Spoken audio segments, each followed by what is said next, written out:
La deuxième partie de ce quatrième cours sur la grâce et la destinée surnaturelle. Vous vous demandez peut-être pourquoi je change de croix. On m'a déjà posé les questions. Est-ce qu'il y a une croix pour des activités un petit peu à risque comme hier, comme dans le travail ou dans les randonnées en montagne?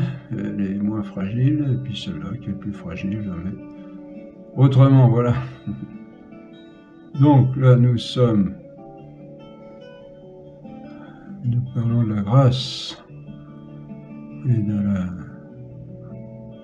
destinée surnaturelle.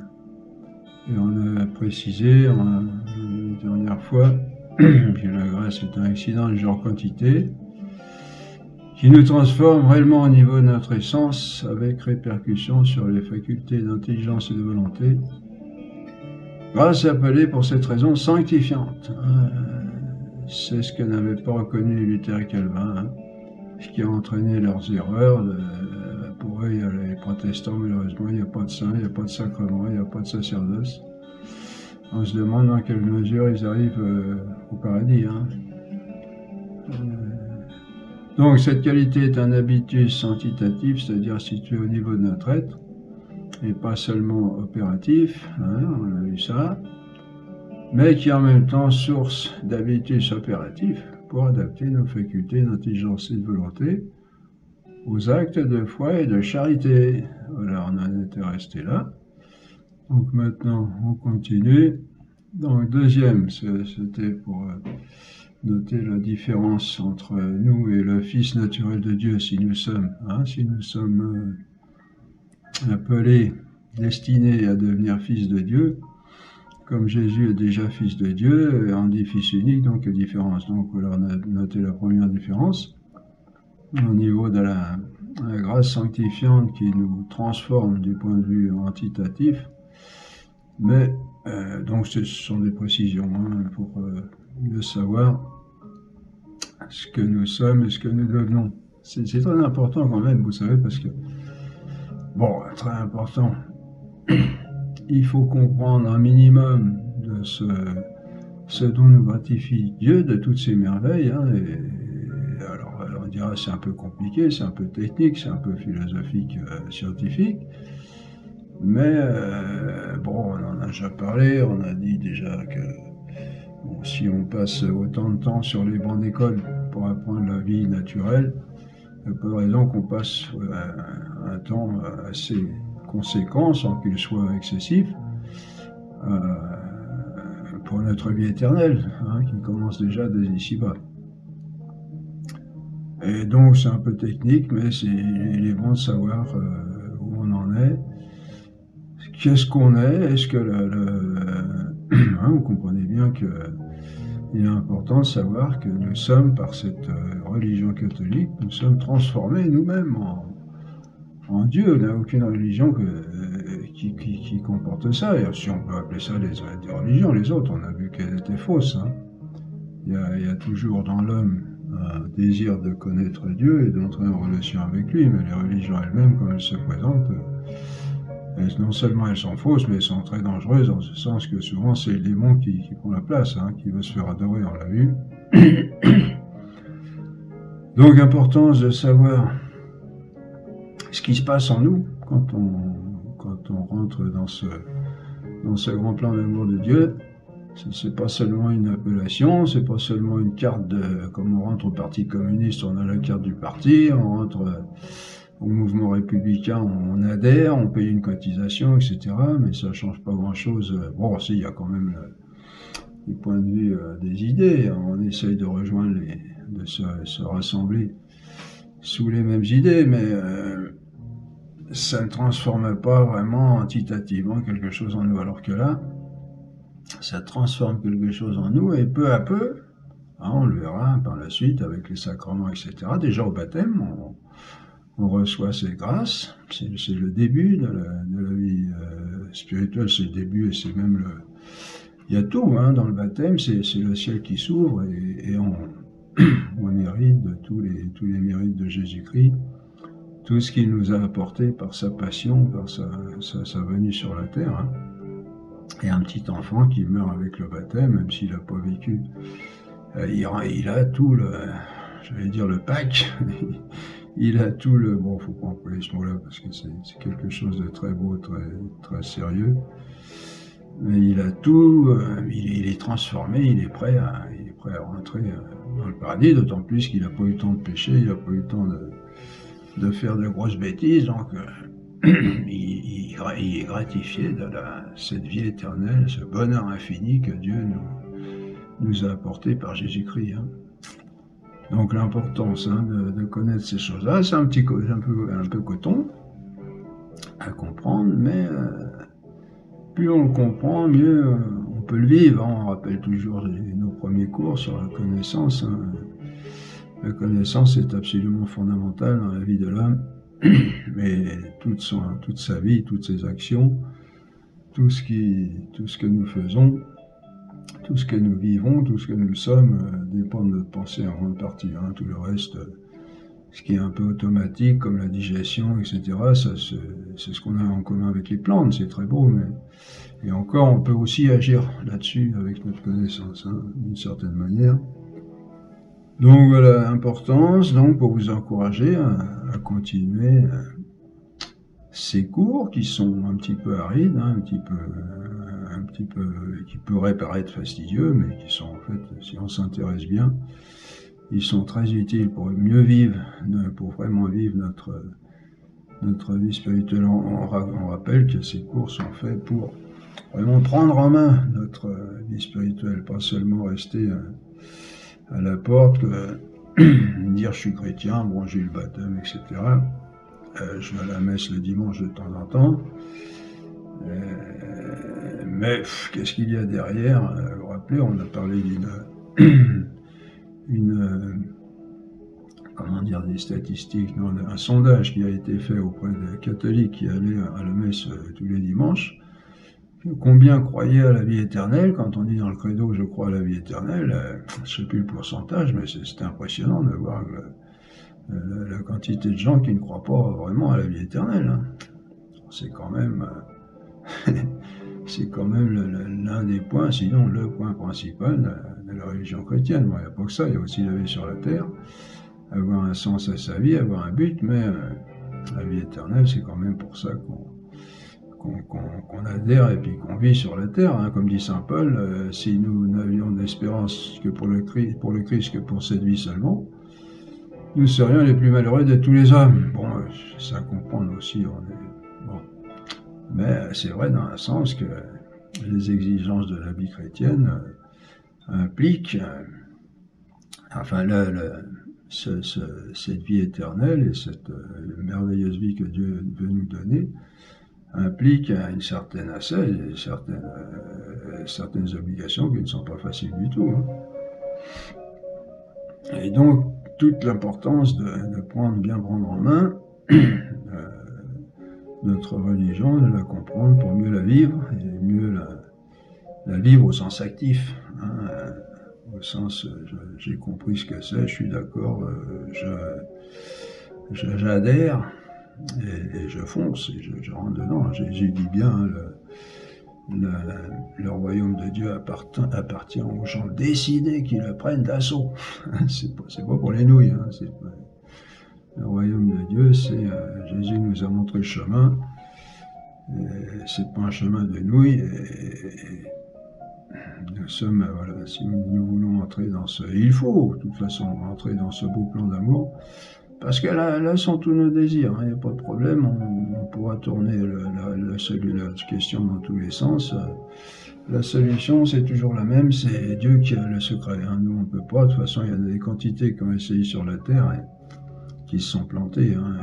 Même ceux qui ont réalisé des rêves que beaucoup font, de devenir des grands artistes, des choses comme ça, souvent, ça se termine très mal, hein, et ça se vit très mal. Hein. Bon, ils ont des compensations, ils ont des joies, c'est sûr, mais le vrai bonheur, c'est Dieu qui l'a dans les mains, qui nous le propose, et ça implique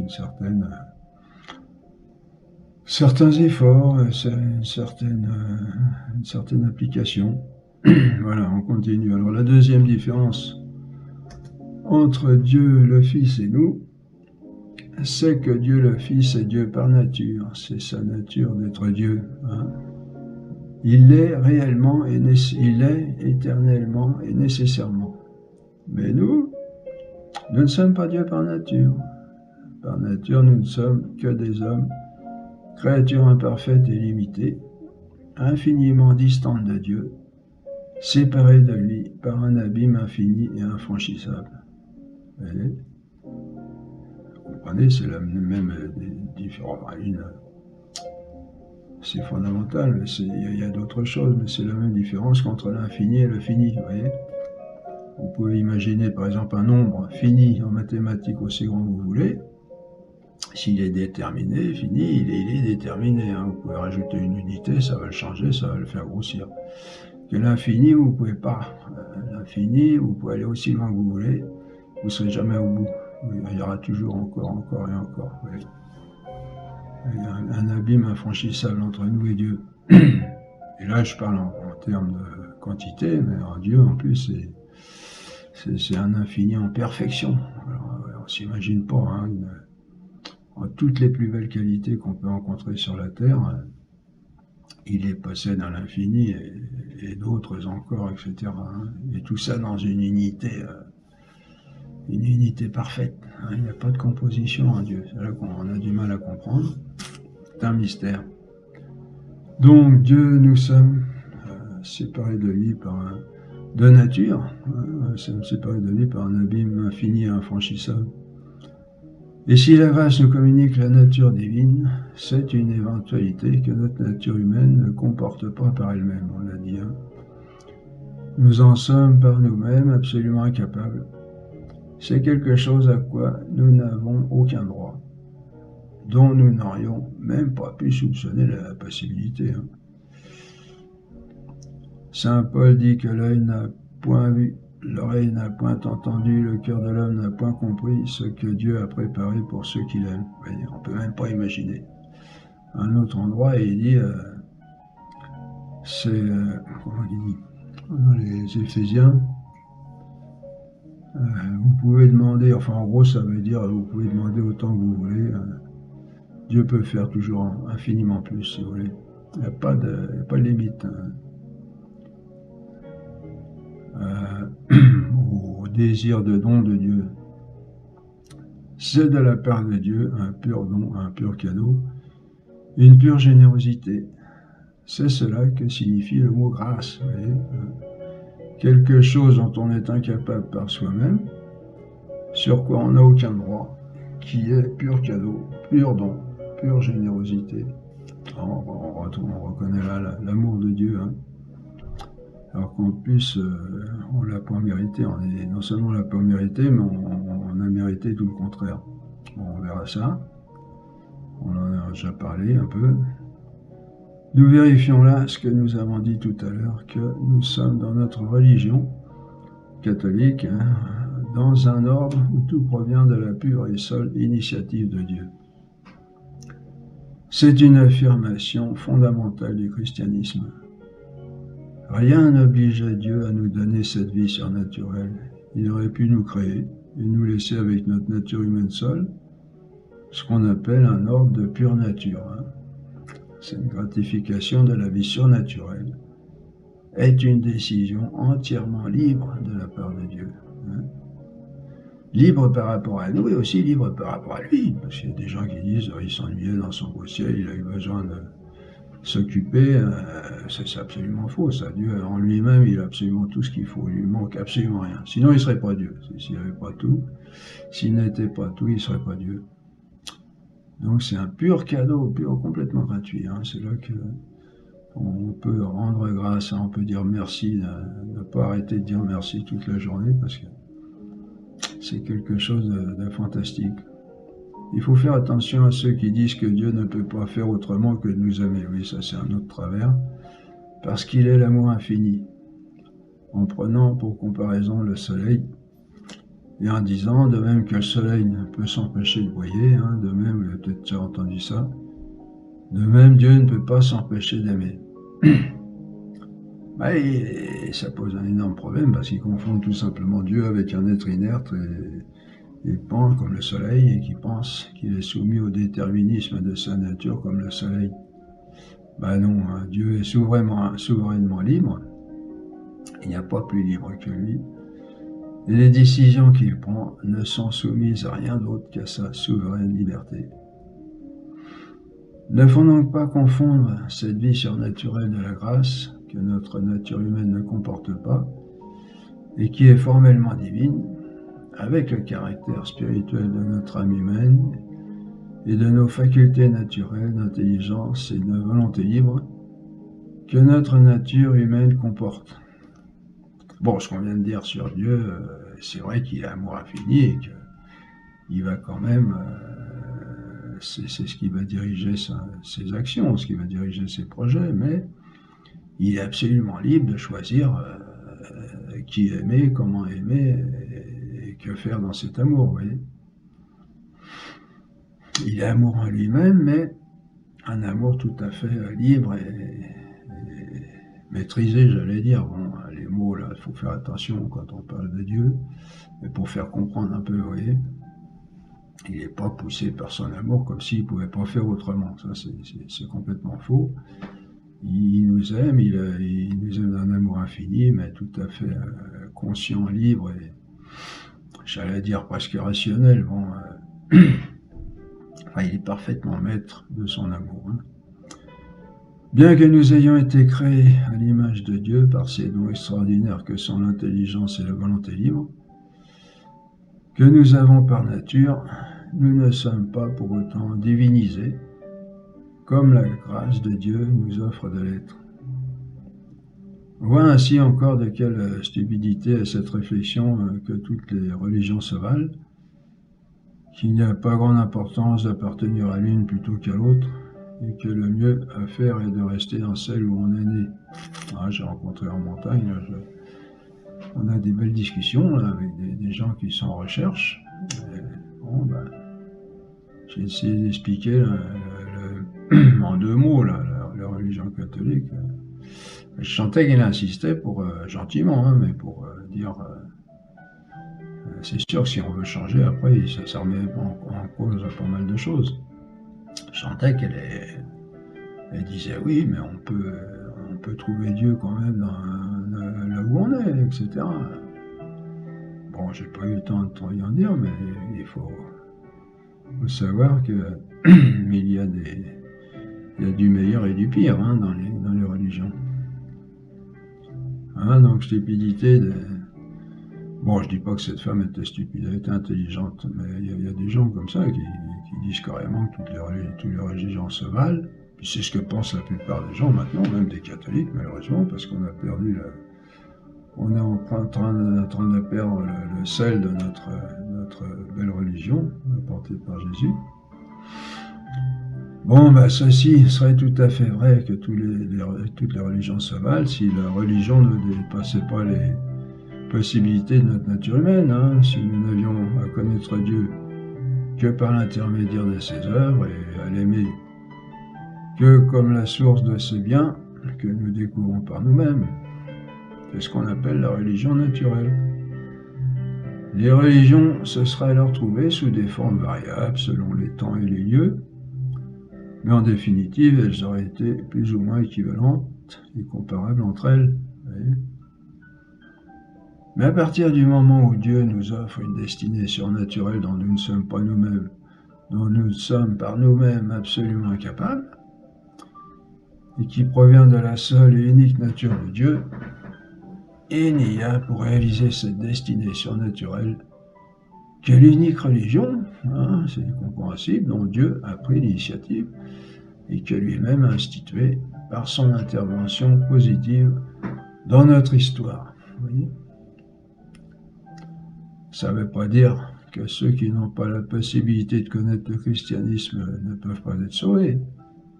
Hein, on dit ce qu'a dit le Concile du Vatican, le catéchisme aussi, de l'Église catholique. S'ils cherchent sincèrement la vérité, dans n'importe quelle religion qu'ils soient, et s'ils sont dans une disposition telle que s'ils rencontraient un apôtre de Jésus-Christ, ils entreraient de tout cœur dans l'économie comme on dit, du salut institué par lui, Jésus, et dispensé par son Église, il faut croire que Dieu leur donne, en raison de leur désir sincère, ce qu'il faut pour acquérir cette vie surnaturelle au-dessus des forces de la nature humaine, vous voyez. Je cite le catéchisme de l'Église catholique au numéro 1260.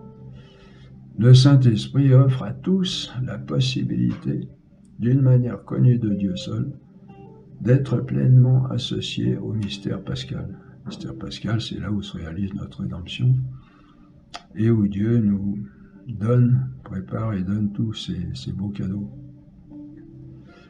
Fin de citation. Ces hommes peuvent donc recevoir la grâce de Dieu, mais pas dans la religion dans laquelle ils ont été éduqués. Ici, c'est pas la religion catholique. Ils la reçoivent en ayant cette disposition du cœur qui les ferait adhérer à la religion catholique, de préférence à toute autre si elle leur était annoncée. Vous voyez, ils ne sont pas catholiques de fait, mais ils sont catholiques de cœur. Et donc Dieu leur donne les grâces comme à nous, enfin, de la manière connue lui seul. Tout ce qui correspond même au baptême, bon, je ne vais pas m'aventurer, pour faire attention dans ces choses-là en théologie. Mais je pense que, bon, c'est un avis, je pense qu'il est bon, qu'ils reçoivent même tout ce que nous on reçoit au baptême, par les sacrements d'Eucharistie, de confession, etc., s'ils n'ont pas la possibilité d'accéder. Parce que s'ils ont la possibilité et puis qu'ils ne veulent pas, qu'ils veulent faire leur cuisine à eux, là ça ne marche pas, entre guillemets.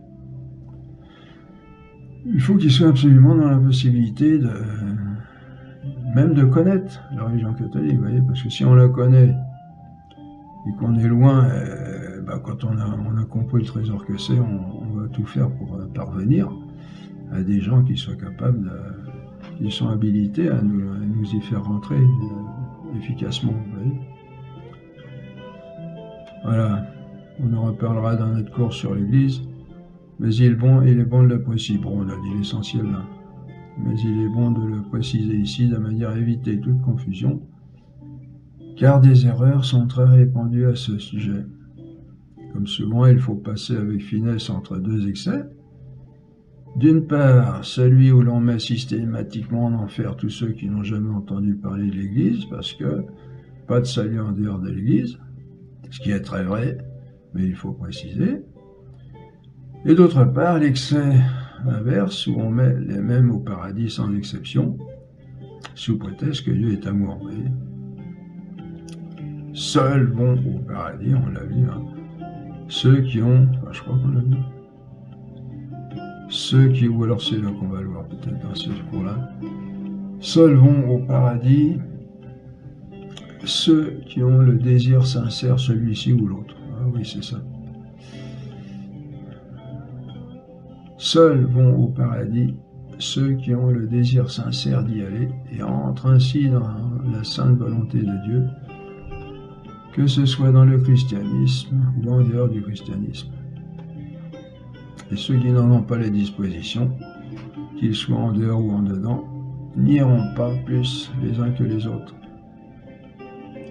Bon, il faut se dire que c'est quand même plus facile quand on est dans l'Église catholique et qu'on a à disposition les sacrements. Et puis tout cet enseignement des pères et des docteurs de l'Église, du magistère de l'Église, etc. C'est quand même, Jésus n'est pas venu pour rien, sinon il avait qu'à rester dans son ciel et puis tout se serait fait comme ça. Donc c'est pas... Vous voyez ce qu'il faut comprendre, des gens qui n'ont jamais connu le christianisme et qui sont dans une autre religion et qui n'ont pas l'occasion de connaître, bon, ils ne sont pas perdus s'ils ont vraiment le cœur sincère d'aller à Dieu, mais c'est quand même mieux d'être dans la religion catholique où on dispose de tout ce qu'il faut pour recevoir ces merveilleux cadeaux de Dieu. Vous voyez, pas passer d'un excès à l'autre, vous voyez, dans l'excès, comme je viens de le dire, ils vont tous aller en enfer parce qu'ils n'ont pas connu l'Église, ou bien ils vont aller au paradis comme nous, ils sont tous égaux comme nous, il faut moduler, parce que nous, on est quand même plus chanceux en ce sens que, et tout, je le disais, les sacrements à disposition, et la présence de Jésus dans l'Eucharistie, et tout l'enseignement de l'Église, hein, et de la Sainte Écriture, donc au départ. À ce sujet, on peut faire une... Mais par contre, des personnes de chez nous peuvent être beaucoup moins bien loties, si on peut dire, que si on ne vit pas vraiment à fond notre religion. C'est pas une religion automatique, on l'a vu, c'est une histoire d'amour qui implique la décision ferme et continuelle à chaque instant de chacun. Et c'est pas une petite affaire, hein. Jésus nous a montré le chemin. Saint Paul compare ça à des athlètes, hein. Courez d'eux-mêmes afin de remporter le premier prix, hein, dit Saint Paul. À ce sujet, on peut faire une précision aussi à propos du mot sincère. Ah oui. Parce qu'on dit, les gens qui sont en dehors, ils peuvent aller au paradis s'ils sont sincères. Il faut savoir aussi, bon, pour finir sur ce point, il faut savoir aussi, il faut être conscient de la gravité de la situation sur la Terre, hein. On n'est pas là, bon, tout va bien, on vit le mieux qu'on peut, on va en vacances, tout ça, et puis un jour on ira au paradis, si on va à la messe tous les jours. Il faut savoir qu'ici, si on loupe la marche, on est perdu d'avance, hein. Il y a le péché originel, par lequel, normalement, on est destiné à l'enfer. On est coupé de la grâce de Dieu, on est coupé de l'amitié divine par ce péché qui nous colle à la peau. Et on n'est pas dans un état où ça va plus ou moins bien et puis un jour ça s'arrangera. On est perdu. Jésus s'appelle le Sauveur, c'est pas pour rien. Le Sauveur, c'est quelqu'un qui vient sauver des gens qui sont perdus. Et il y a ça, et d'autre part, on sait combien il est facile, malheureusement pour nous, de pécher. Et donc, tout homme, à un moment ou à l'autre de sa vie, est chargé d'un poids de faute par lequel il ne peut pas aller au paradis. Et donc, l'autre côté, c'est l'enfer, hein, faut le dire, faut le savoir. Donc tout ça pour dire que il ne s'agit pas d'une petite affaire, il s'agit on peut comparer notre état ici comme une prison ou un lieu d'exil duquel on voudrait bien sortir pour retrouver notre liberté, retrouver notre vie normale. Ben, nous, notre vie normale, c'est la vie avec Dieu que Jésus-Christ nous a acquis. Il n'y a pas de retour ce que beaucoup souhaiteraient là, au paradis terrestre, hein, où il n'y a plus de mort, il n'y a plus de maladie, il n'y a plus de souffrance, il n'y a plus de contrariété. Là, déjà, ça serait déjà pas mal, hein, beaucoup désirent ça. Il n'y a plus ça. Il y a les deux extrêmes. Il y a les dons extraordinaires de Dieu que Dieu veut nous donner au-delà de notre nature, au-delà de ce qu'on avait eu au paradis terrestre, ou bien tout ce que mérite le péché, c'est-à-dire qui est d'une gravité extrême parce qu'il s'adresse à un être d'une dignité infinie, et qui est un châtiment éternel, bon, qui est plus ou moins grand selon la gravité de nos fautes. Mais il faut savoir que la situation sur Terre est grave. Hein. Pour ça, lisez les mystiques, je disais, là, il n'y a pas si longtemps que ça, les petits-enfants de Fatima, auxquels la Sainte Vierge a montré l'enfer, ils étaient complètement bouleversés. Hein. Ils n'auraient pas eu de grâce. Je crois même que certains saints disent on peut en mourir, tellement c'est affreux. Hein. Voilà, il faut le savoir, ça. Les démons, il fait tout ce qu'il fait pour nous cacher, ça, parce que lui, il sait que son but, c'est de nous y entraîner, justement. Donc, à ce sujet, voilà, on peut encore dire ceci, à ce sujet des personnes qui ne sont pas dans la religion catholique, mais qui, par leur sincérité, leur droiture de cœur, un peu vivre aussi bien, sinon mieux que certains chrétiens. On peut faire une précision à propos du mot sincère. Hein. On arrive à faire de cette très belle qualité un défaut en disant parfois que l'on peut être sincère dans les pires situations. Hein. Par exemple, exemple, on peut dire que Hitler était sincère dans ce qu'il faisait. Bon, c'est une corruption scandaleuse de cette qualité fondamentale de l'homme. Il faut revenir à la définition première du Robert, qui est la disposition de quelqu'un, je cite, à reconnaître la vérité et à faire connaître ce qu'il pense, et sans consentir à se tromper soi-même ni à tromper les autres. Vous voyez, voilà, il n'y avait pas de place pour une mauvaise interprétation de cette qualité. C'est une disposition de quelqu'un à reconnaître la vérité, je répète, je cite le Robert, et à faire connaître ce qu'il pense, et sans consentir à se tromper soi-même ni à tromper les autres. Celui qui possède l'authentique sincérité ne peut absolument pas tomber dans les travers dont on l'accuse.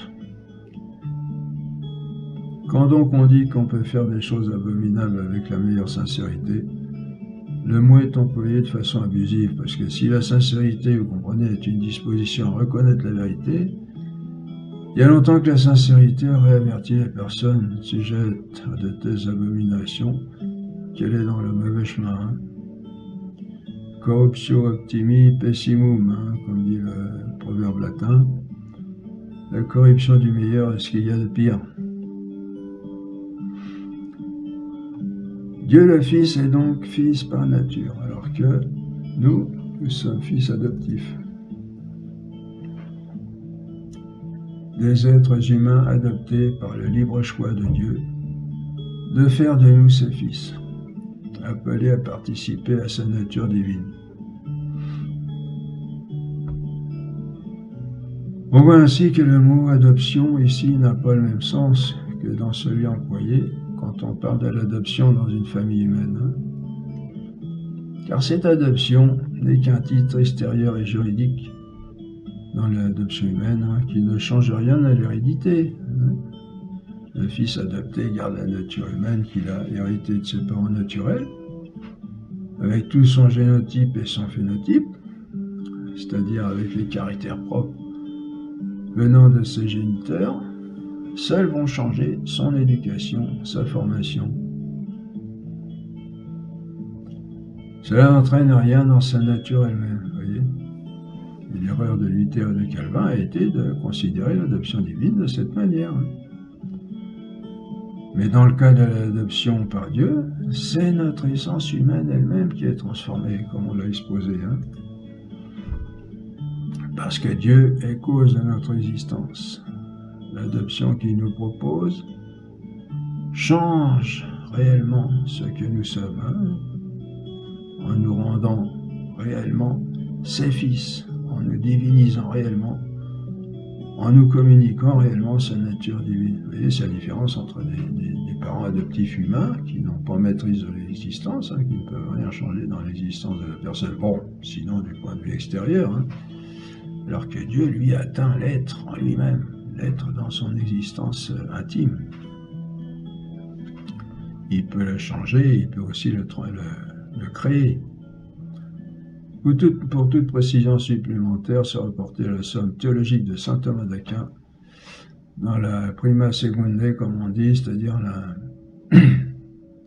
la première partie,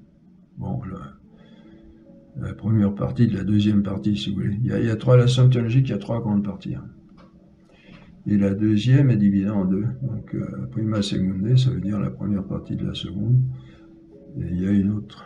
Donc, prima secundae, question 110, en 4 articles. 4 articles, l'essence de la grâce. Maintenant, on pourrait se demander pourquoi Dieu nous fait un tel don. Si extraordinaire de se donner ainsi à nous, de nous donner toute sa divinité, autant qu'il le peut. Vous voyez, c'est pas seulement être divinisé, avoir une certaine, comment je dirais, quelque chose par-dessus, c'est Dieu nous donne sa divinité. Dieu n'est pas chiche dans ses dons. Eh bien, la réponse est dans le même passage de Saint Jean. Voyez de quel amour le Père nous a aimés au point que nous sommes appelés et que nous sommes réellement fils de Dieu. C'est le propre de l'amour, de tout donner.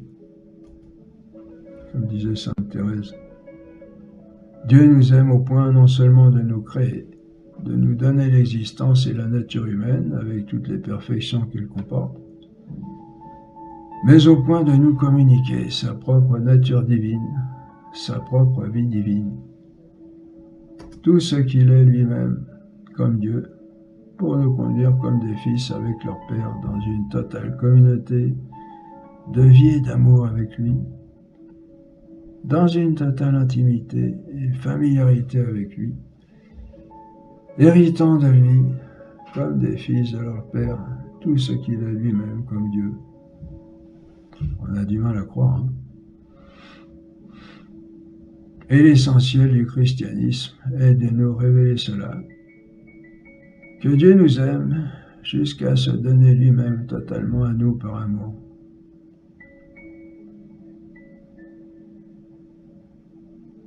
Et les enfants qui s'agitent un peu, là, il y a un peu de bruit à côté, bon.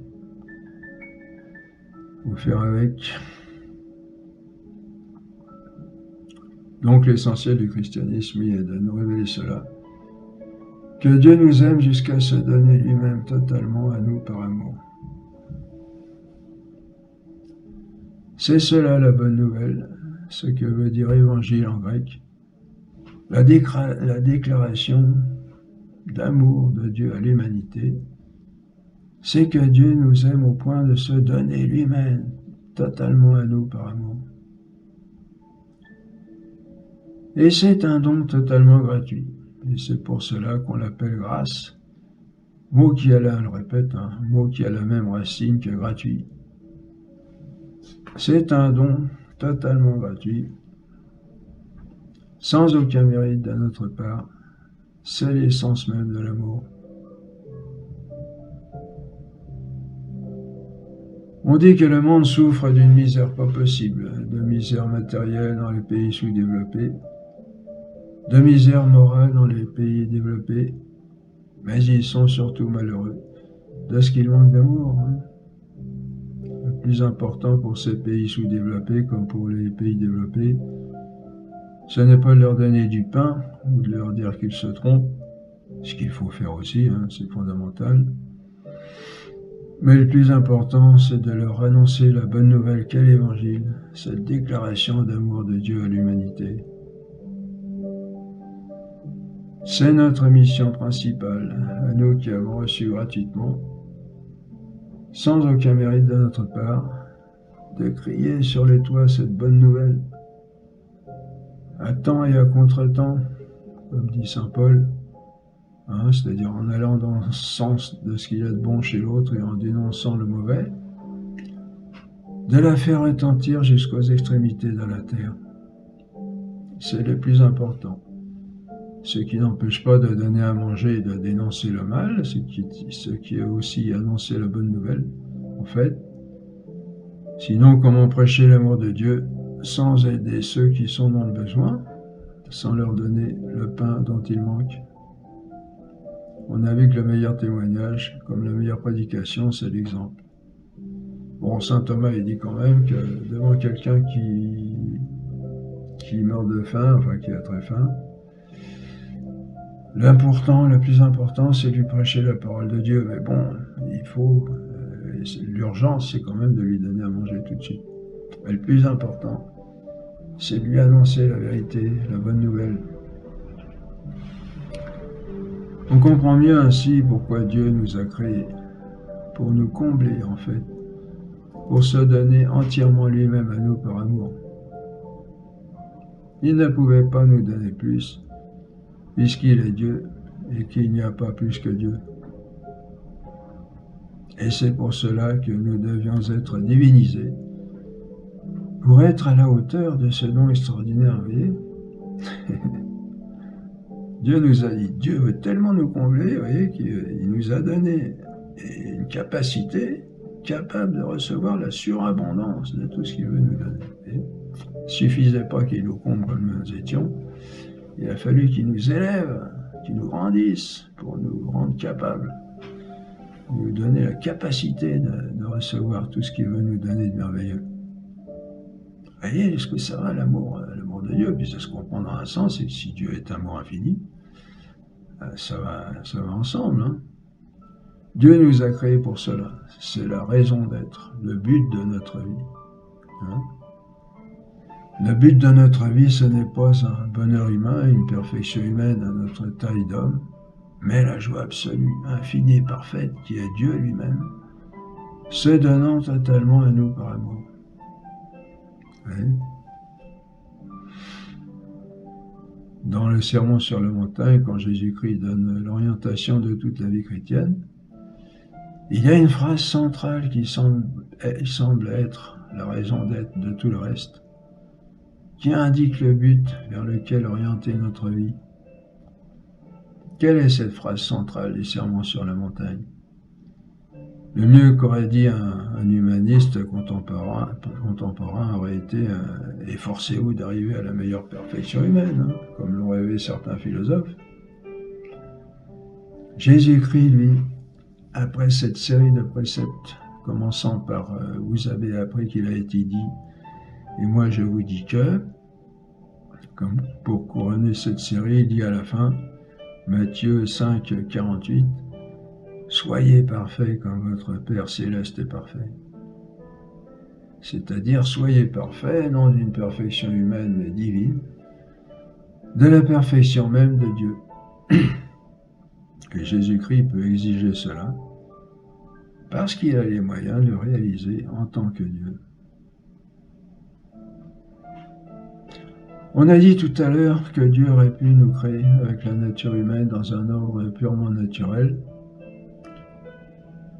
mais c'est une vue de l'esprit sans fondement réel, car la réalité, c'est que Dieu nous a créés pour et dans un ordre surnaturel, pour lui-même. Un ordre naturel définitif pour l'homme n'a jamais existé et n'existera jamais, parce que c'est pas la volonté de Dieu. Combien donc se sont trompés, qui ont voulu atteindre une perfection de ce genre, et combien se trompent encore aujourd'hui, comme ces communistes ou ces francs-maçons qui veulent instaurer un ordre de fraternité, de bonheur humain sur la terre, et de plus, indépendamment de Dieu, hein, avec leurs recherches scientifiques qui cherchent à prolonger la vie de l'homme et à faire un homme éternel. Hein. Plus de maladie, supprimer la maladie et la mort, ça c'est le rêve hein, des scientifiques en fin de compte.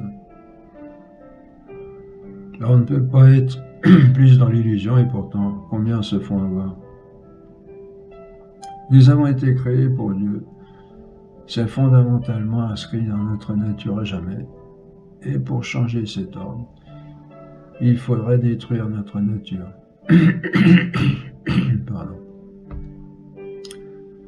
Voilà donc en quoi consiste notre destinée surnaturelle. Oui, je ne sais pas si beaucoup de chrétiens savent cela de cette manière. Et là, vous n'avez que le strict minimum, hein, l'essentiel pour comprendre cela. Hein.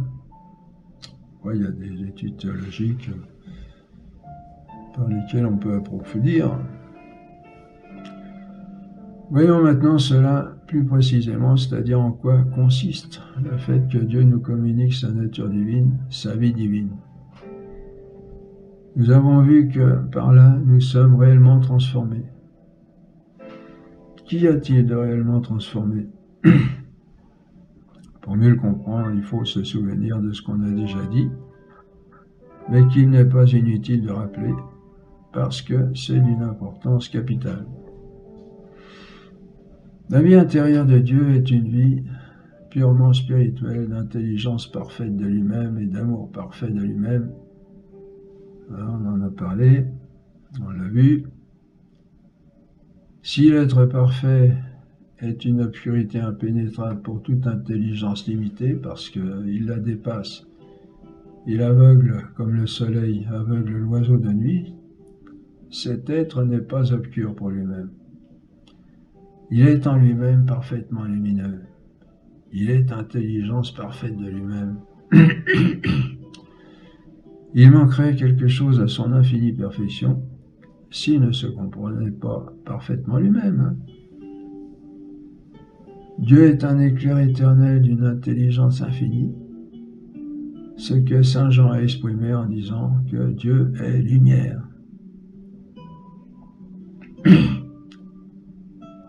Connaître Dieu en lui-même dans sa réalité divine, c'est donc le propre de Dieu. Aucune intelligence limitée n'en est capable, car il y a un abîme infranchissable, comme on le disait, entre le fini et l'infini, aussi grand soit le fini, comme on l'a vu. Hein. D'autre part, le bien parfait est amour parfait du bien parfait qu'il est. Hein.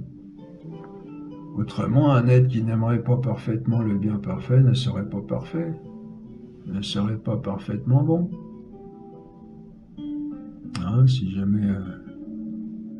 Bon, là on va pas prendre l'exemple, on va le laisser comme ça. Donc Dieu est amour parfait de lui-même. Et de même qu'il est éclair éternel d'intelligence de lui-même, il est flamme éternelle d'amour de lui-même. Ce que saint Jean a exprimé en disant que Dieu est amour. Bon là, il faut exclure, vous comprenez, de toute façon, on en a déjà parlé, on a déjà insisté là-dessus, que ça n'a rien à voir avec l'égoïsme en Dieu. L'amour de soi-même est tout à fait permis, même en nous, dans la mesure où il est proportionnel au bien. L'important, c'est que l'amour soit proportionnel au bien. Et l'égoïsme chez nous, c'est d'avoir un amour démesuré pour soi, c'est-à-dire au-delà de ce qui doit être. Et c'est pour ça que c'est répugnant. Mais l'amour parfaitement ajusté au bien, et en proportion du bien, est tout à fait non seulement légitime, mais il est nécessaire. S'il n'était pas comme ça, ce ne serait pas de l'amour, vous voyez. Et donc, Dieu qui est le bien infini, l'être infini, bien au sens où il a tout ce qu'on peut imaginer de plus beau, de meilleur, et donc aimer ce bien infini, que ça soit lui ou un autre, hein, à la limite, en extrapolant un petit peu l'expression, c'est pas possible, puisqu'il peut y avoir qu'un seul Dieu, on l'a déjà démontré, mais en imaginant que même s'il s'agissait d'un autre, il devrait aimer ce bien infini en premier, hein, de façon tout à fait primordiale, nécessairement fondamentale. Enfin, nécessairement primordiale, ça va mieux. Et donc, si c'est Dieu lui-même qui est concerné, ayant une contemplation de lui-même, il s'aime lui-même. Bon, on peut décomposer, si vous voulez, les deux éléments pour la pensée. Bien infini, le bien infini mérite un amour infini. Bon, il se trouve là que le bien, c'est Dieu lui-même. Donc, Dieu s'aime lui-même d'un amour infini. Et c'est parce que Dieu est l'être parfait, totalement lumineux pour lui-même, se comprenant parfaitement lui-même, et le bien parfait se possédant et s'aimant parfaitement lui-même, qu'il est la joie éternelle, absolue, infinie et parfaite. Vous voyez ? Oui, alors ça, on l'a peut-être pas tellement développé ici, mais vous savez que, si vous le savez pas, enfin vous le savez souvent sans le savoir, c'est que la joie, être heureux dépend du bien, dépend du bien, et la joie est d'autant plus grande que le bien est plus grand. Et donc Dieu la connaissance, la conscience de Dieu qui est lumière totalement lumineux pour lui-même, et le bien parfait se possédant et s'aimant parfaitement lui-même, engendre une joie de même grandeur, vous voyez, joie éternelle, absolue, infinie et parfaite, ce qu'on appelle le bonheur. Mais aucune créature ne peut par elle-même accéder à cette bonté infinie, à cette joie infinie de Dieu en lui-même, C'est le propre de Dieu. Cela le constitue dans sa nature divine, dans sa vie divine. Cela le constitue. Il est constitué non seulement de la lumière éternelle, infinie, l'amour infini, éternel, mais aussi la joie infinie, éternelle. Il est joie, il est bonheur infini. Eh bien, ce qui est ainsi le propre de Dieu, c'est cela que la grâce nous communique. Oh. La grâce nous rend capables de connaître et d'aimer Dieu comme il se connaît et s'aime lui-même, d'une manière non point humaine mais divine. C'est pour la créature, il ne s'agit pas pour Dieu de nous donner le bonheur comme ça, comme quelque chose qui viendrait par-dessus. Le bonheur dépend, comme on vient de le dire, de la connaissance et de la possession du bien. Et plus le bien est grand, plus la joie est grande. Et le bonheur, c'est une joie à laquelle on ne peut pas rajouter. Elle est complète, entière. La grâce nous rend capable de connaître et d'aimer Dieu, on le répète, comme il se connaît et s'aime lui-même, d'une manière non point humaine, mais divine.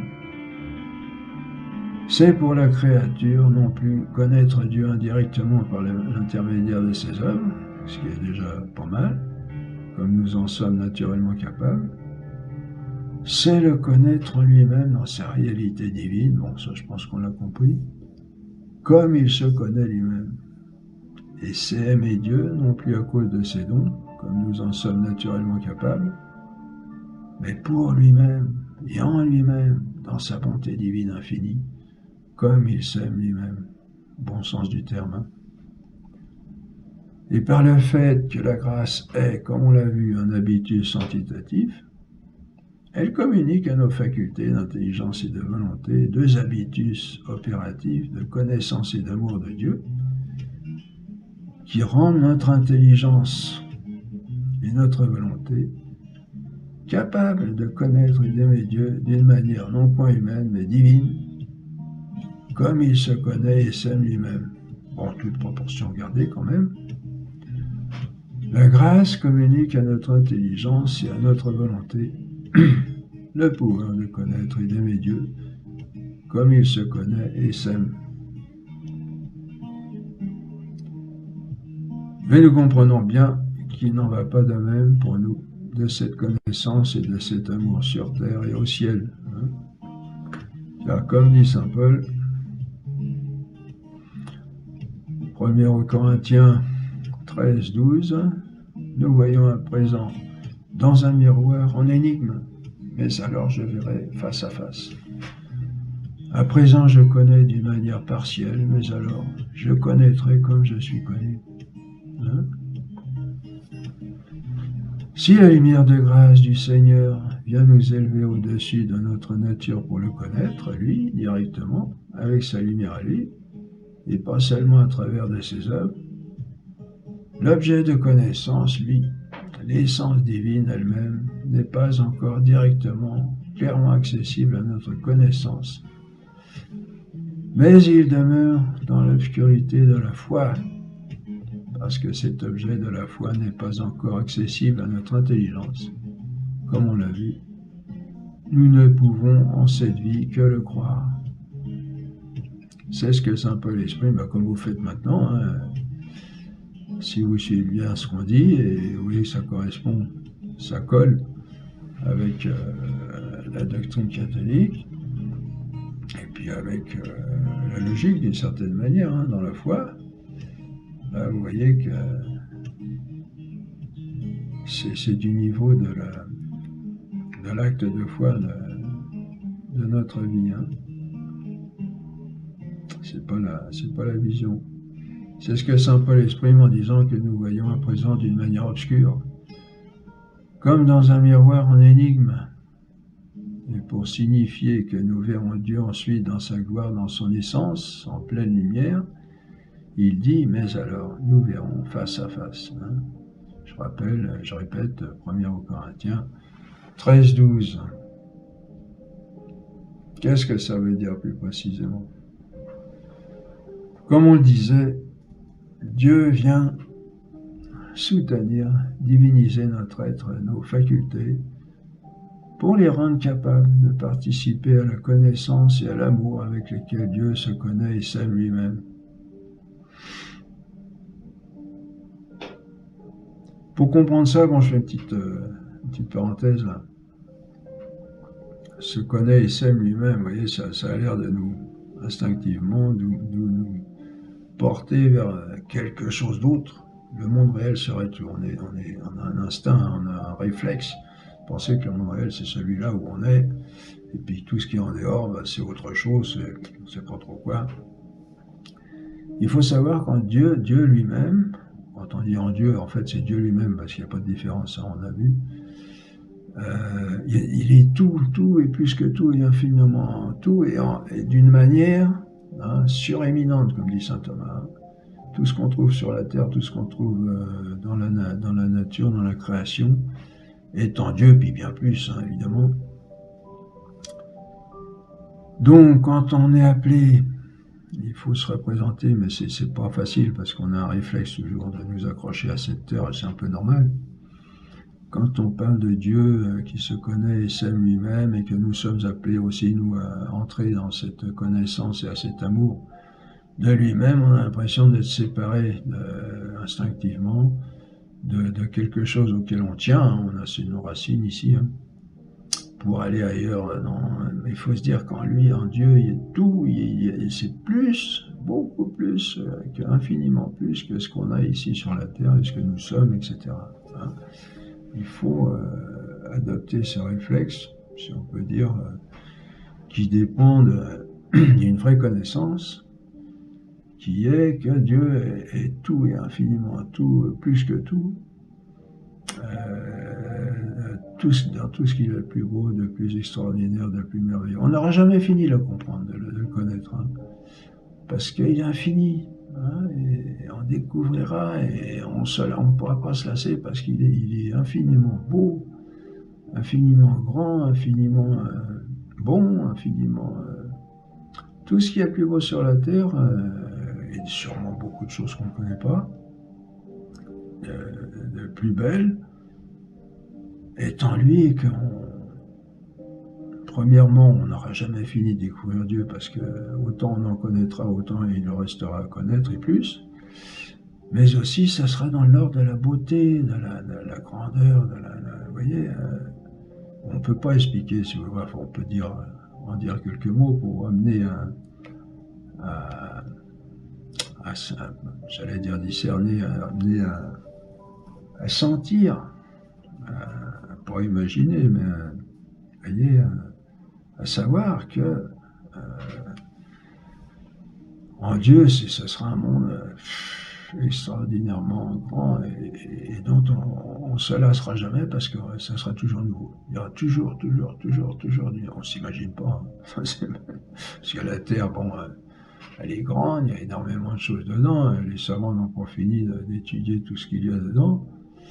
On s'imagine que dans certains domaines, on arrive au bout. Quand on a fait le tour de la Terre, on se retrouve au même point. Bon, ça y est, on a fait le tour, mais en Dieu, ça ne s'arrêtera jamais, vous voyez, pour vous faire sentir que ce don que Dieu nous donne de rentrer dans son monde, dans son être, ça va être quelque chose de fantastique qui va combler tous mes désirs et même bien au-delà. Donc Dieu vient nous diviniser notre être, nos facultés pour les rendre capables de participer à la connaissance et à l'amour avec lesquels Dieu se connaît et s'aime lui-même. Il n'y a que lui qui peut se saisir en entier, parce qu'il a les capacités de saisir l'infini. Mais nous, on ne pourra jamais. Mais on pourra découvrir sans cesse, découvrir tout ce que Dieu est de merveilleux. Donc, vous voyez, dit comme ça, avec des mots comme ça, c'est pas un peu sec. Bon, là, je vous ai expliqué pour vous faire sentir qu'au fond, c'est quelque chose de fantastique. Donc,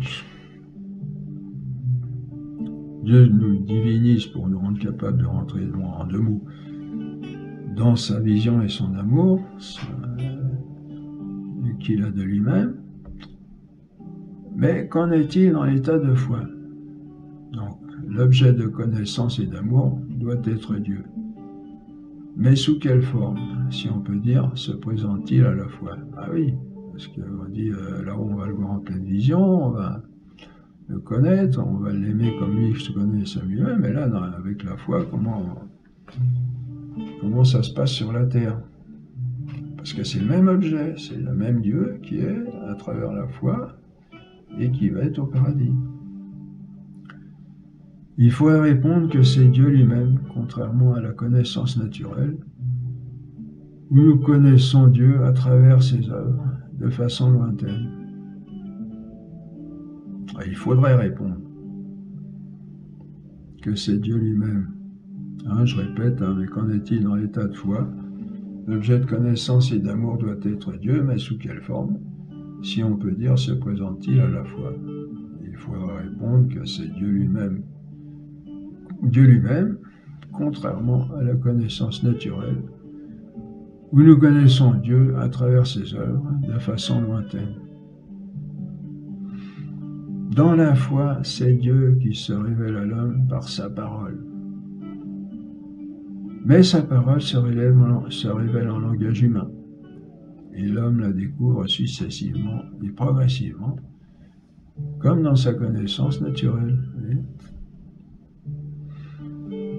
Or, Dieu est absolument simple en lui-même.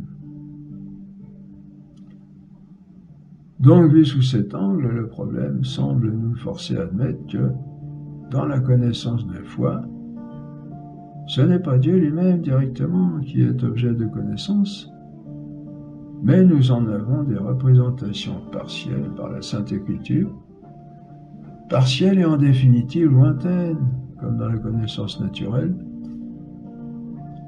représentations partielles qui ne sont pas lui-même, comme nous le découvrirons dans la gloire. Pardon.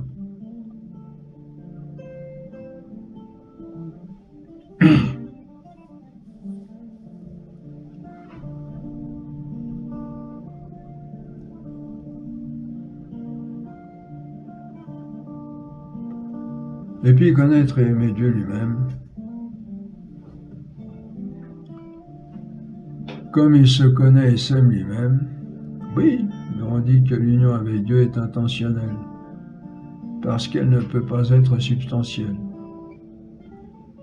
Notre être ne devient pas Dieu lui-même, mais il est divinisé de manière à être élevé à la hauteur de Dieu, si on peut dire, pour le connaître et l'aimer, comme il se connaît et s'aime lui-même. Or, l'union intentionnelle dans la connaissance est une union avec l'être en tant que connu, mais pas avec l'être lui-même, avec sa substance. Ce n'est pas l'objet lui-même, on l'a vu ça dans nos cours sur la connaissance, qui vient en moi quand je le connais, mais quelque chose de lui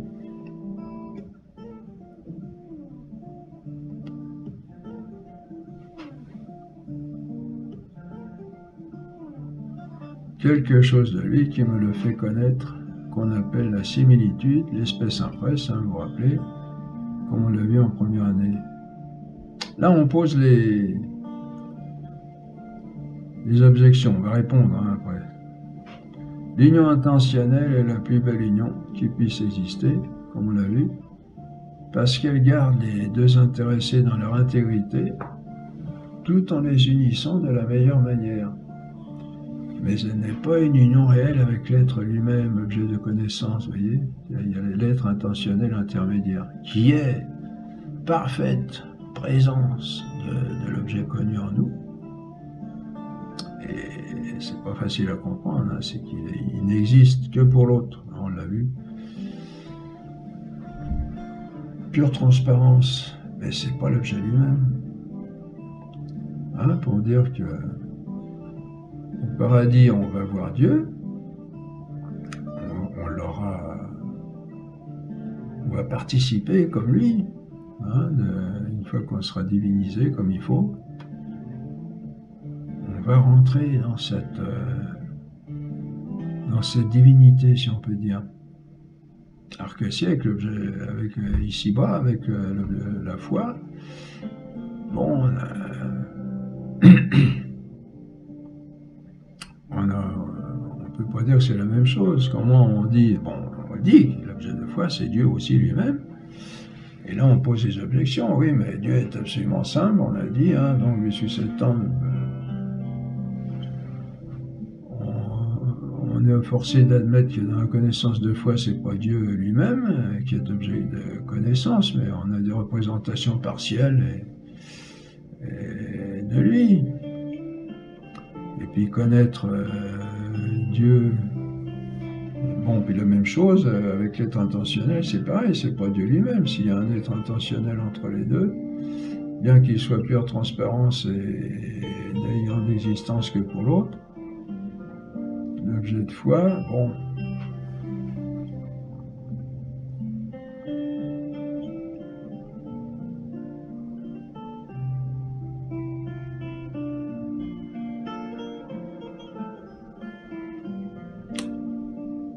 Alors ceci remet en particulier sérieusement en cause cette vie d'amour que nous sommes appelés à vivre avec Dieu déjà sur cette terre, car s'il en est ainsi, ce n'est pas à lui que je suis uni, mais à quelque chose qui le représente.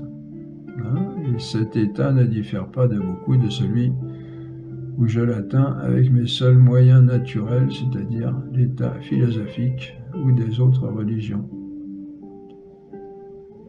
Pour ce qui est de la connaissance de gloire, ça paraît assez clair. On a moins de difficultés à nous représenter que nous verrons Dieu lui-même, que nous y serons unis directement, alors que dans la connaissance de foi, ce n'est pas si évident, pour les raisons que l'on vient d'exposer.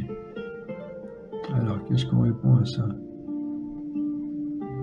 Qu'en est-il exactement?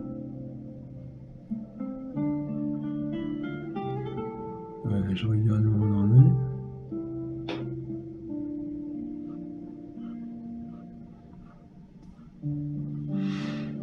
Bon, il y a encore un petit bout de chemin à faire. Alors, qu'en est-il exactement? Eh bien, il faut distinguer, vous avez, ça va s'éclairer là, il faut distinguer dans la connaissance de foi, du point de vue de l'objet, deux choses. D'abord, Dieu lui-même, qui est objet de foi, et la manière dont il se révèle à nous, c'est-à-dire en langage humain. Vous voyez, le plus proche qu'on a de Dieu aujourd'hui, c'est sa parole. Dieu se révèle à nous par sa parole, ce qu'on appelle la révélation. Quand je produis mon acte de foi, c'est à Dieu lui-même que je le donne, ce n'est pas à un texte. L'acte de foi, on l'a vu, est un acte par lequel je crois, avec l'aide de Dieu, que Dieu se révèle à moi. Je le crois grâce à des signes certains qu'on a appelés les raisons de croire. Quand je crois à la révélation, c'est à un être personnel que je crois, non à une chose comme à un écrit. Quand on dit la religion du livre, c'est faux, complètement faux. On n'est pas une religion du livre, on est une religion de Dieu. L'objet de notre culte, c'est Dieu, c'est pas un livre. Le livre est intermédiaire. Et Dieu se révèle à moi lui-même, car c'est par sa parole qu'il se révèle à moi. Et sa parole, c'est lui-même. Voilà.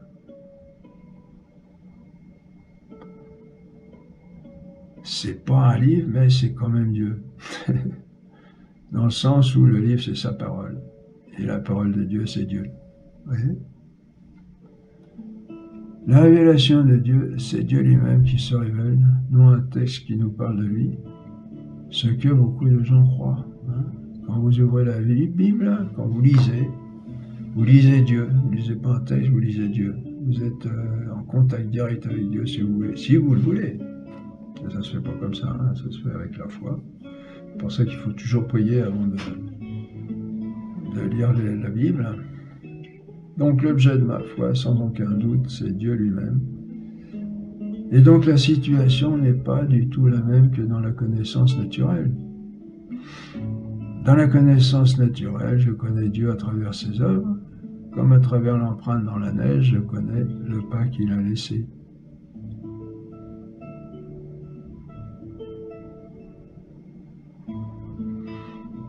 C'est par une sorte d'abstraction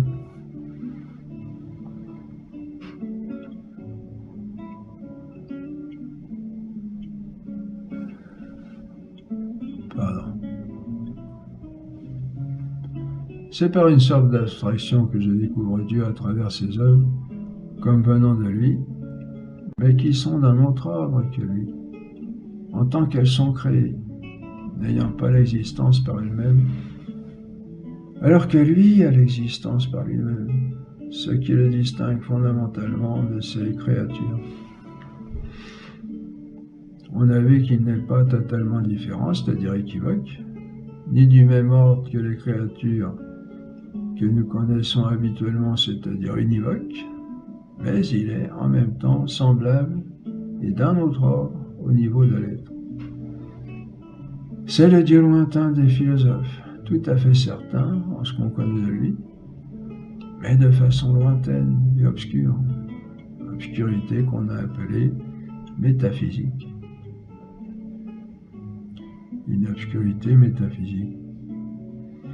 Mais l'obscurité de la foi est radicalement différente, bien qu'elle soit aussi une certaine obscurité, car l'objet de la foi, s'il est obscur, c'est parce qu'il est trop fort pour notre faible intelligence, comme la lumière du soleil pour l'oiseau de nuit, et sort totalement de notre environnement habituel de connaissance, alors que dans l'obscurité métaphysique, c'est parce qu'il est trop loin. Par la foi, c'est Dieu lui-même que nous atteignons. Comme on vient de le montrer, c'est Dieu lui-même, non seulement dans son essence, mais encore dans son existence. C'est lui, tel qu'il existe en lui-même, mais sans le voir comme tel sur terre. Parce que notre intelligence, tant qu'elle est dans sa condition charnelle, est obligé de connaître son objet à travers les êtres du monde corporel, et successivement et progressivement. Et c'est pourquoi Dieu s'est révélé à nous par sa parole, écrite en langage humain, pour se mettre à notre portée dans sa révélation, ce qui nous permet de le découvrir peu à peu, progressivement, selon notre manière habituelle de connaître. La différence par rapport à notre connaissance naturelle, qui se déroule de la même manière, c'est que dans notre connaissance naturelle, nous partons des créatures pour remonter au Créateur, comme on vient de le rappeler, des effets à la cause, alors que dans l'approfondissement de la connaissance de foi, nous partons de la parole de Dieu, c'est-à-dire de Dieu lui-même. Et donc c'est Dieu lui-même que nous connaissons là aussi, en approfondissant le donné écrit, non pas de façon lointaine comme en métaphysique, où l'on remonte du bas vers le haut, mais en atteignant Dieu en lui-même, à partir de sa parole, qui est lui-même, en partant du haut et en restant dans le haut.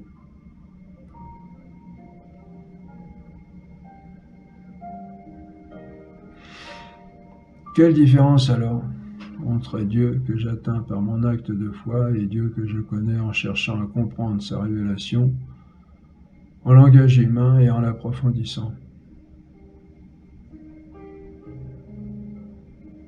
C'est un peu difficile, hein? Bon. Eh bien, c'est que Dieu que j'atteins par mon acte de foi, c'est Dieu lui-même, comme on l'a dit, et donc sans intermédiaire, sans être intentionnel, sans similitude, alors que dans la recherche de compréhension de Dieu, dans sa parole en langage humain, je le connais par être intentionnel. Et avec similitude. Pourquoi? Eh bien, dans le premier cas, parce qu'aucune similitude ne peut représenter Dieu comme il est en lui-même. Car si une similitude venait rendre présent Dieu en moi, ce serait forcément autre chose que Dieu, et donc quelque chose de créé. Et aucun être créé ne peut représenter Dieu incréé, parce que Dieu seul est incréé, comme on l'a vu. Si donc c'est bien à Dieu que je donne mon acte de foi et non à un texte ou à autre chose que Dieu,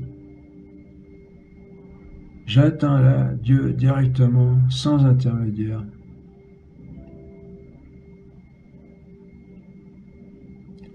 Ça veut dire que mon intelligence adhère à Dieu de façon intentionnelle, parce que c'est au niveau de l'intelligence, mais sans similitude.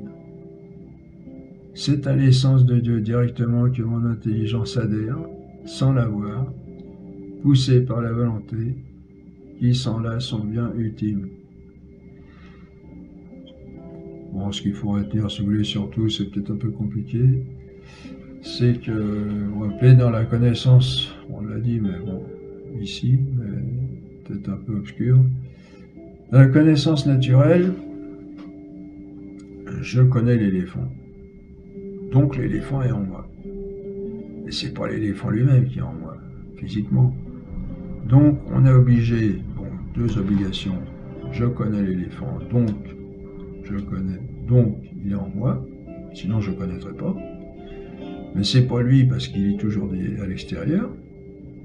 Donc il faut admettre entre les deux un intermédiaire qu'on a appelé la similitude, qui est représentative de l'éléphant. Et c'est pas la similitude que je connais, c'est l'éléphant que je connais à travers cette similitude. On a expliqué ça dans nos cours de première année. Et cette similitude, bon là on est dans le créé, je suis créé, l'éléphant est créé, la similitude c'est quelque chose de créé. Bon là on est après, dans la foi, on est au niveau de Dieu. Mon acte de foi, je ne le donne pas à un texte, bien que Dieu nous soit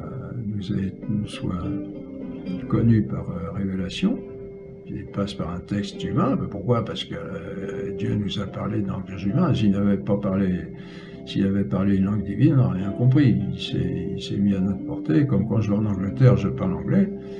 Et Dieu, pour venir parmi les hommes, pour parler aux hommes, il parle humain. Hein, ça se comprend. Mais la différence, c'est que c'est pas un simple texte, la révélation. La révélation, c'est la parole de Dieu, et la parole de Dieu et Dieu lui-même, c'est la même chose. Donc, quand je lis un texte de la parole de Dieu, de la révélation, il n'y a pas une similitude créée entre les deux, entre Dieu qui est l'objet de connaissance, de foi, et moi. La similitude, si vous voulez, Dieu lui-même est jusque dans la similitude. Il n'y a pas d'intermédiaire.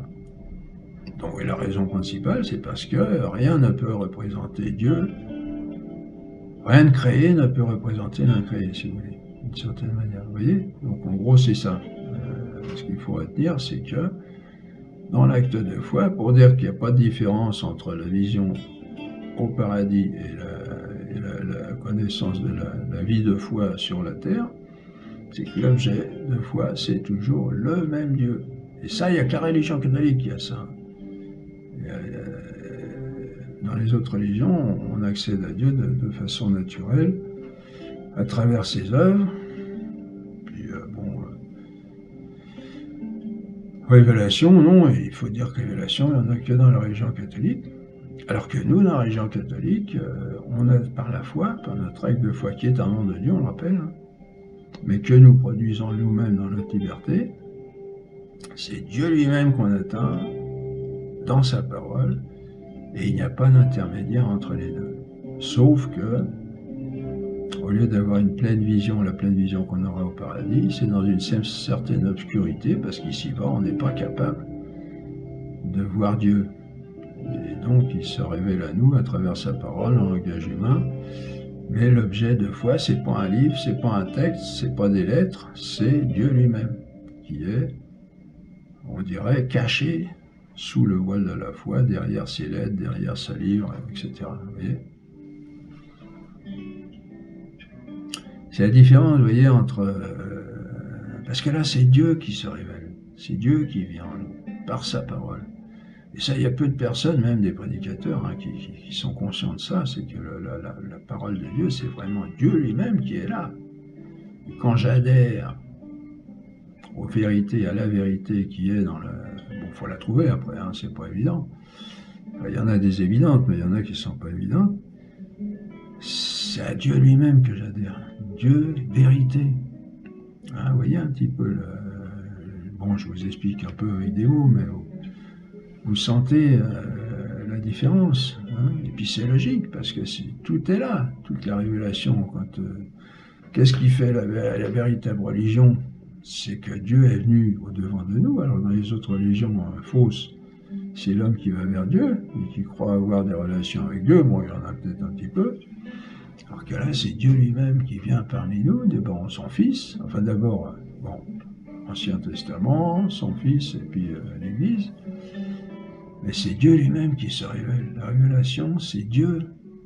Et nous, on peut l'atteindre avec notre acte de foi, directement, d'une certaine manière, c'est-à-dire pas dans le sens où c'est pas à travers ses œuvres, avec notre raison naturelle, mais sous le voile de la foi, en ce sens qu'il ne se révèle pas en pleine lumière tel qu'il est lui-même, mais c'est lui qui est là, mais on l'atteint à travers la foi, c'est-à-dire par un acte, bon, vous voyez ce que je veux dire, l'obscurité de la foi, qui atteint Dieu, mais dans une certaine obscurité.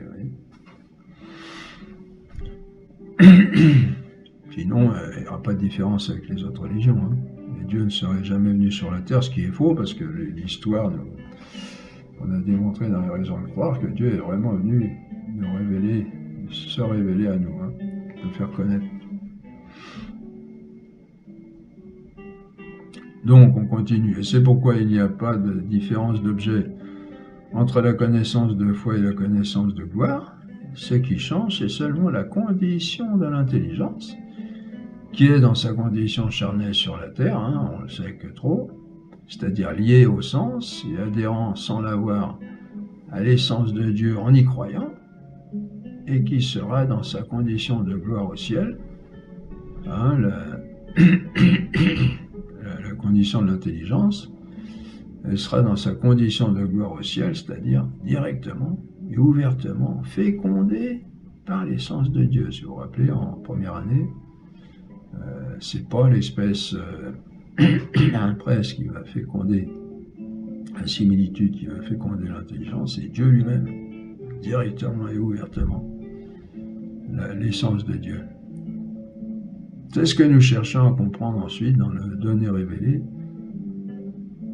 Mais ce que nous cherchons à comprendre ensuite dans le donné révélé en langage humain, et approfondissons, c'est toujours Dieu lui-même, comme connu par similitude, par plusieurs similitudes, en tant que Dieu se présente ainsi à l'homme, selon son mode de connaissance à l'homme, son mode de connaissance terrestre. On peut donc dire que c'est bien Dieu lui-même, seulement, pas aussi directement que dans l'acte premier de foi, mais à travers le langage humain, c'est-à-dire successivement et progressivement. Pas facile. Bon, ça c'est pour ceux qui en veulent.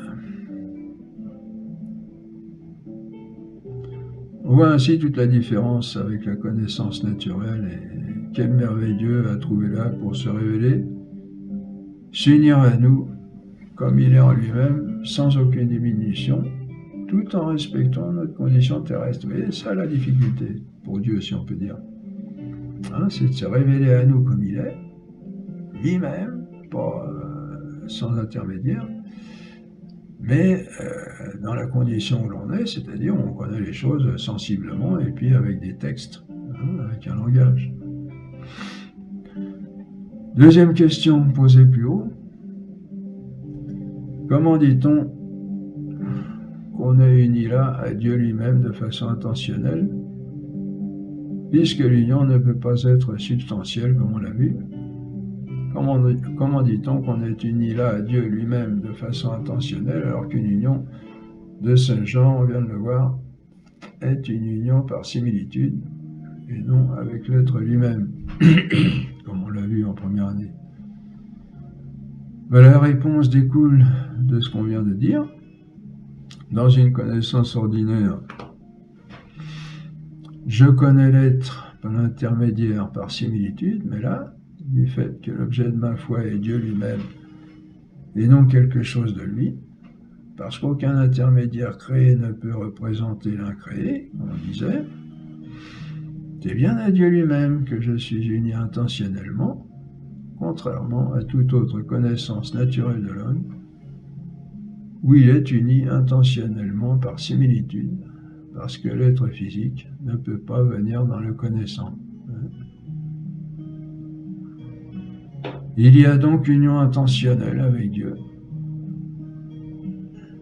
mais avec la substance elle-même de Dieu, et non par similitude, du moins dans l'acte premier, simple et essentiel de la foi.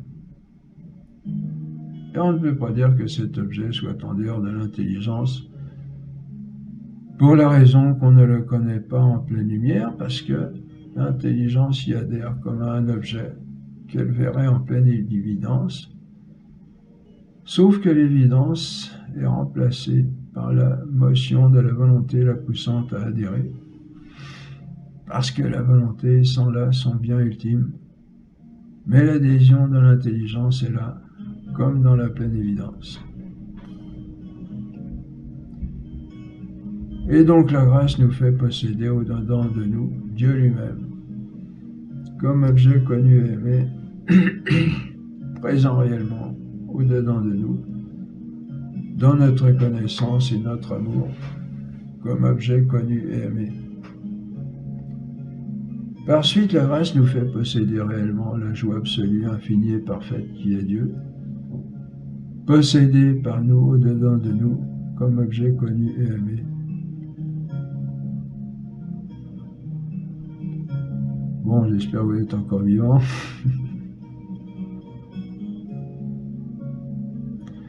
Par cet acte de connaissance, de foi, nous devenons Dieu lui-même intentionnellement. Par la grâce, nous sommes divinisés, dilatés dans notre être et nos hautes facultés, pour nous élever à la hauteur de Dieu. Et par cet acte de connaissance de foi, toujours par la grâce, nous devenons Dieu lui-même, comme objet connu et aimé de cette façon super ingénieuse que Dieu a trouvée pour s'unir à nous. Et c'est ainsi que nous vivons de la vie même de Dieu, en tant que nous sommes réellement devenus Dieu. Précisons, réellement de son côté comme objet, et intentionnellement d'une autre, en tant que c'est au niveau de nos hautes facultés, et non de notre substance, puisque nous restons ce que nous sommes. Et c'est bien comme on l'a vu, parce que l'amour se vit à deux. Il n'y a pas anéantissement de l'un dans l'autre. Les deux doivent rester entièrement ce qu'ils sont, ce qui est merveilleusement réalisé dans cette union inventée par Dieu.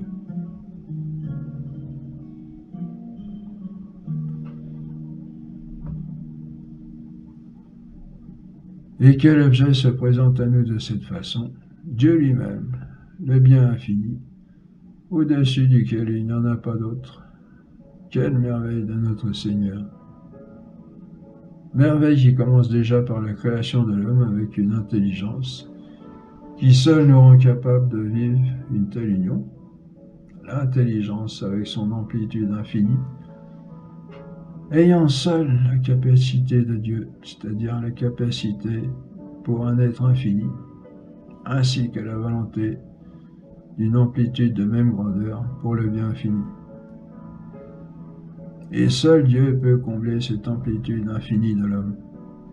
Voilà. Bon, c'est un peu compliqué ce que je viens de dire. Là, je referai l'étude maintenant, je ne la referai pas comme ça. Là, j'ai voulu être fidèle à l'enseignement de Jean Deja. Bon, ce qu'il faut retenir surtout, c'est que la différence, bon, vous l'avez compris, au ciel, on participera, on sera divinisé, donc premièrement, et donc on sera rendu capable d'entrer dans la divinité de Dieu et de vivre cette union avec Dieu de la même manière que lui la vit, à notre échelle, tout en étant divinisé. Et ici-bas, par la foi, c'est pas un livre, c'est pas des lettres, c'est pas de l'encre, c'est Dieu lui-même qui est dans sa révélation, qui est sa révélation. Et quand je donne mon acte de foi, je le donne à Dieu lui-même. Je ne donne pas un livre, ni un texte, ni une science, plus ou moins, tout ce qu'on veut, historique, théologique, philosophique, géographique, tout ce qui est dans la Bible. Mon acte de foi, je le donne à Dieu lui-même, qui se révèle à moi à travers mon langage. Donc c'est là que ça se décompose un petit peu. Donc c'est plus, on peut dire c'est plus tellement Dieu, parce que Dieu il est absolument un et simple, mais c'est sa façon à lui de venir se mettre à notre portée. Mais pour que ça soit pas, vous voyez, comprenez, ça ne soit pas une connaissance comme la connaissance naturelle qui passe par un intermédiaire indirect, donc qui est indirect pour aller à Dieu, c'est Dieu lui-même qui est là. Derrière, si on peut dire l'acte de foi, derrière ce voile obscur de la foi, c'est Dieu lui-même qui se révèle à nous, entier, tout ce qu'il est. Il n'y a pas d'intermédiaire, c'est lui qui est là, mais qui se révèle à nous, dans notre langage, dans notre façon de nous exprimer, dans notre façon de connaître la vérité. Voilà, vous retenez ça, le reste ce sont des détails philosophico-théologiques, qui peuvent intéresser. Là j'étais un peu fort, là je pense que c'est bon. Enfin voilà, faites-en ce que vous voulez. Vous pouvez l'étudier, l'approfondir si vous voulez, mais sinon restez sur ce que je viens de dire là, de simplifier. Et c'est important de connaître ça, pour voir que notre religion, c'est pas la religion du livre, et que Dieu est vraiment parmi nous. Dieu est là. Dieu est dans sa révélation, Dieu est dans la... Alors après, il faut comprendre, il faut chercher, il faut prier, comme je disais, pour grandir dans cette découverte de Dieu et dans cette vie de Dieu, parce que plus on va le découvrir dans cette connaissance successive et progressive qui est la nôtre sur cette terre, plus on va s'unir à lui et plus on va ça va faire les vases communicants un petit peu, plus on va être divinisé. On sait qu'il y a deux sources de transformation pour nous sur cette terre, dans notre religion catholique, c'est-à-dire premièrement la parole par laquelle Dieu s'est révélé, sa révélation, et puis les sacrements. Tout cela pour nous permettre d'être... Le but, c'est de pouvoir entrer un jour dans ce bonheur de Dieu, et on y entre, comme on l'a dit, en étant peu à peu divinisé au long de cette vie, pour un jour où Dieu nous dira « Entre dans la joie, fidèle serviteur, entre dans la joie de ton maître ». Voilà. Bonne digestion et à tout à l'heure, à plus tard pour la suite de ce cours.